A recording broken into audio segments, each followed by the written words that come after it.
જય માતાજી મિત્રો, જય શ્રી કૃષ્ણ, જય યોગેશ્વર, રાધે રાધે. હું તમને આજે બતાવવા જઈ રહ્યો છું ગુજરાતી મેનુ.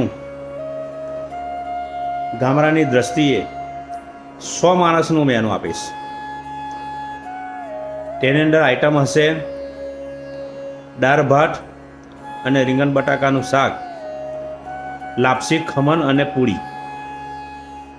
કંઈક નાનો પ્રસંગ હોય તો મેનુ આટલું હોઈ શકે. વડા કદાચ સ્લાડ હોય, અઠાણું હોય. બરાબર. તો પહેલાં હું તમને કેટલું જોઈશે એ તમને જણાવી દઉં કે 100 માણસની લાપસી 4 કિલો જોઈએ, 4 કિલો ખાંડ જોઈએ, 3 થી 4 ઘણું પાણી જોઈએ, અને જેટલી લાપસી છે એનાથી અડધું તમારે તેલ જોઈએ. તેલ નાખો અથવા ઘી નાખો, આવી રીતના જોઈએ. બીજા અનુક્રમની અંદર જોઈએ ભાત. તો 100 માણસના 8 કિલો ચોખા જોઈએ મિત્રો, જૂના ચોખા લેવાના. 8 કિલો ચોખા જોઈએ. શાક આપણે જોઈએ 10 કિલો. રીંગણ બટાકાનું શાક તમારે જો બનાવવા હોય તો 7 કિલો બટાકા લેવાના અને 3 કિલો રીંગણ લેવાના.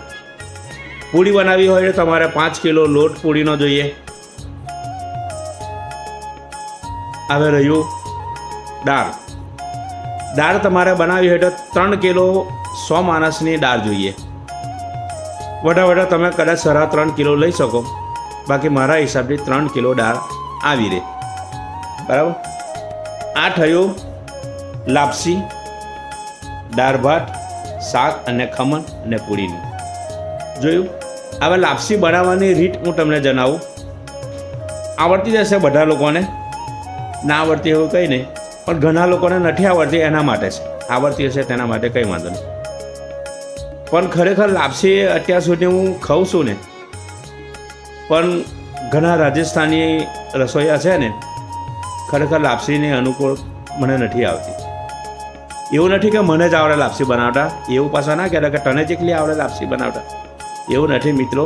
ખરેખર લાપસી બનાવવાની રીત છે ને, તમે કોઈક દાડો મારા હાથની લાપસી ખાજો, તમને ખબર પડે. ખરેખર હું અભિમાન નથી કરતો, લાપસી બનાવવાની પદ્ધતિ હોય છે. 4 કિલો જ્યારે લાપસી લઈએ ને, તો એની અંદર 2 થી 2.25 કિલો, વધારે 2.25 કિલો એની અંદર તેલ જોઈએ. તમે 2 કિલો નાખો તો પણ ચાલે. બરાબર. લાપસીને આપણે બનાવવા માટેની રીત જોઈ લઈએ. પહેલાં તો તેલ આપણે ગરમ કરીએ. થોડું ઘણું તેલ ગરમ થાય એટલે ધીમા તાપે એને લાપસી શેકવાની. બહુ ફૂલ તાપની કોઈ જરૂર નહીં. આના માટે ગેસ હોય ને તો બહુ સારું રહે. ચૂલા પર બનાવી શકાય, પણ એનો ઓછો તાપ કરવો પડે. આવી અમુક વસ્તુ છે ને ગેસ પર બનાવવી પડે, કેમ કે ધીમો તાપ કરવો હોય ને તો અઘરું પડે, સહેલું પડે આપણને એમ. ને ચૂલા ઉપર હોય ને તો લાકડા અંદર ગાળવાના હોય, નાખવાના એ તકલીફ પડે. એટલે ધીમા તાપે વસ્તુ બને ને એટલી બહુ સારી બને. તેલ ગરમ કરવાનું, લાપસી નાખવાની, બાજુના ચૂલા ઉપર એને 3 થી 4 ઘણું પાણી ગરમ કરી દેવાનું. લાપસી થોડો કલર ચેન્જ થાય ને, થોડો કલર ચેન્જ થાય એટલે ગરમ પાણી નાખી દેવાનું. 4 ઘણું પાણી અંદર નાખવાનું, ધીમે ધીમે નાખવાનું, શેકાય એમ. અને આગલા દિવસે તમારે જો લાપસી બનાવી હોય તો 80% દાણો બાફવાનો. લાપસીનો દાણો જે આપણે અંદર બફાવીએ છીએ ને પાણી નાખ્યા પછી, એને આગલા દિવસે તમે સાંજે બનાવો, બીજે દિવસે બપોરે તમારે ખાવાની હોય તો એને 80% દાણો બફાવા દેવાનો, 20% કાચો રાખવાનો. કેમ કે બીજા દિવસે એક પાક્કો દાણો થઈ જાય છે. એટલા માટે એની અંદર પાણી નાખવાનું. પાણી નાખ્યા પછી એને બરાબર શેકાવા દેવાનું. અંદર થોડુંક પણ પાણીનો ભાગ રહેવો ના જોઈએ, અને લાપસી અંદર દબાઈ લેવાની, ચોખ્ખી બફાઈ જાય. પાણીનો સહેજ પણ અંદર ભાગ ના રહે એટલે પછી એની અંદર નાખવાની ખાંડ. ખાંડ નાખ્યા પછી એને ધીમા તાપે એને શેકાવા દેવાની. શેકાયા પછી પણ ધીમા તાપે એને હલાવવાની. હલાવ્યા પછી એ ફર્સ્ટ ક્લાસ શેકાઈ જાય. આગલા દિવસે મેં કીધું કે બીજે દિવસે ખાવાની હોય તો એને 80% બફાઈ જાય એટલે ઉતારી પાડવાની. ઉતાર્યા પછી એની અંદર કાજુ નાખવાના, દ્રાક્ષ નાખવાની અને ઇલચી નાખવાની, અને જાયફળ નાખવું હોય તો નાખી શકાય. આટલું નાખી હલાવી કાઢવાની. હલાવીને પછી એને પવાલીમાં ભરી દેવાની. પવાલીમાં ભર્યા પછી 100 માણસની લાપસીની વાત, એની અંદર તમે 250 ગ્રામ ઘી પવાલીની અંદર ઉપર તમે રેડી દેજો. એ લાપસી તમને કોઈ એવું કહે ને કે ભાઈ આ તેલની બનાવી, તો હું ગુલામ થઈ જાઉં. દેશી ઘી જેવી લાપસી લાગશે. આ લાપસીની રેસીપી છે. ભાત તો બધાને આવડે છે. પાણી ગરમ કરી થોડું મીઠું નાખો. ભાતને જો લાઇટમાં લાવવા હોય તો લીંબુના ફૂલ નાખો તો વ્હાઈટ ખીલશે, વ્હાઈટ ચોખા લાગશે. અને એ પછી 70-80% બફાય એટલે ભાત કાઢી લેવાના અને એને ચાદરમાં બાંધીને મૂકી દેવાના. 2 કલાક પછી એ ચોખ્ખો છે ફર્સ્ટ ક્લાસ બફાઈ જશે. કોઈ દિવસ પૂરેપૂરું બફાવા નહીં દેવાનું. ચોખા પણ તમે પૂરેપૂરા બફાઈ જવા દો ને એટલે ચોખ્ખો છે પછી ખોપવો પડે, બફાઈ જાય વધારે એટલે 80% ચોખ્ખો પણ બાફવો પડે. ત્યારે પછી રહી દાળ તો એટલે મિત્રો અત્યારે લોકો ઘણા રસોડાની અંદર બનાવે છે અને કાળી દાળ બનાવે. એની પાછળનું કારણ શું હોય હું તમને આજે જણાવું છું કે દાળને એને પહેલાં તો ફર્સ્ટ ક્લાસ પાણીથી એને બાફી લો. એ કે કયું પાણી? કારણ કે મિનરલ પાણીથી એને બાફી લો. બાફા પછી એને ફર્સ્ટ ક્લાસ એની અંદર છે ને કંઈક બફાઈ જાય એવું કંઈક નાખો અને બફાઈ જાય છે એની અંદર. પછી એના બાફો પછી ધાણા જીરું નાખો, ગરમ મસાલો કે એવું બધું કશું કંઈ નાખો ના. એની અંદર ગોળ પણ તમે વાપરતા વ્હાઈટ ગોળ વાપરો. આંબલી આવે ને આંબલી, એ લાલ કલરની આંબલી આવે છે, એ તમે વાપરો ને તો કોઈ દિવસ દાળ કાળી પડે નહીં. પણ આપણે મોટાભાગે લોકો છે ને કાળી આંબલી લઈ આવે. કાળી આંબલી અને વ્હાઈટ આંબલીની અંદર બહુ ફરક હોય છે મિત્રો. 20 રૂપિયાનો ફરક હોય કિલો હોય.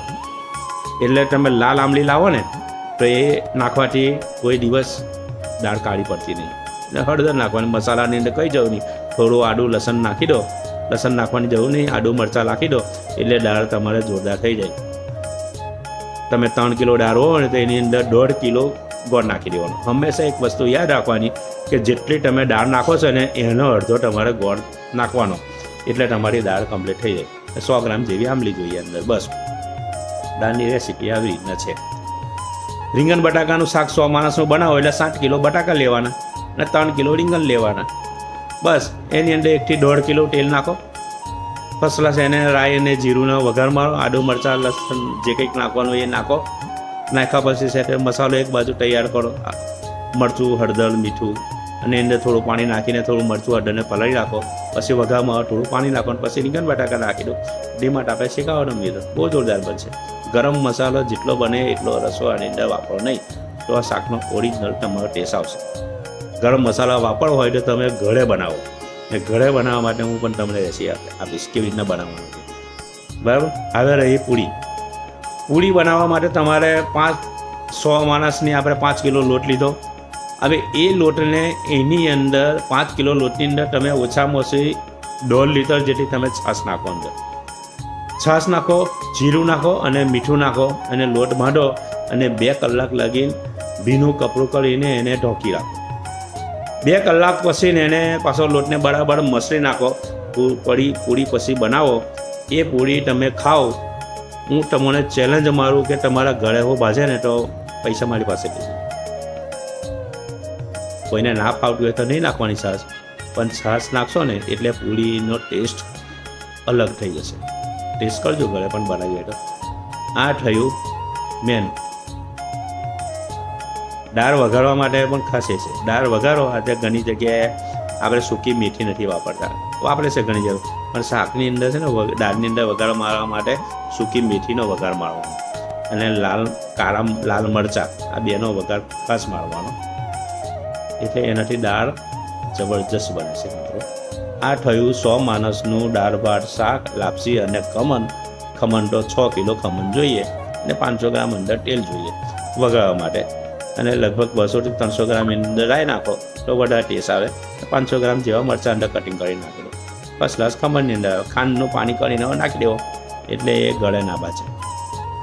થોડુંક 500 થી 700 ગ્રામ જેવી ખાંડ લેવાની, ઓગાળી નાખવાની, અંદર નાખી દેવાની વઘારની અંદર એટલે ખમણ ગળે ના બાજે, ટેસ્ટ બદલાઈ રહે. હાથથી હલાવવાનો પ્રયત્ન ના કરો. તબિયત હાથથી હલાવો તો ખમણની આયુષ્ય વધી જાય, 2 કલાક વધારે ચાલે. હાથ નાખો એટલે ખમણ થોડી વેલ્યુ કરી જાય. કંઈક બાકી રહી ગયો એટલે ક્ષમા કરજો મિત્રો. મને જે આવડે એને આવી રીતના કીધું. મરચાં અને આલુ ને બધો હિસાબ મેં તમને નથી આવ્યો, પણ એ અમુક વસ્તુ આવી જાય છે, લઈ લેવાનું અનુકૂળ પ્રમાણે.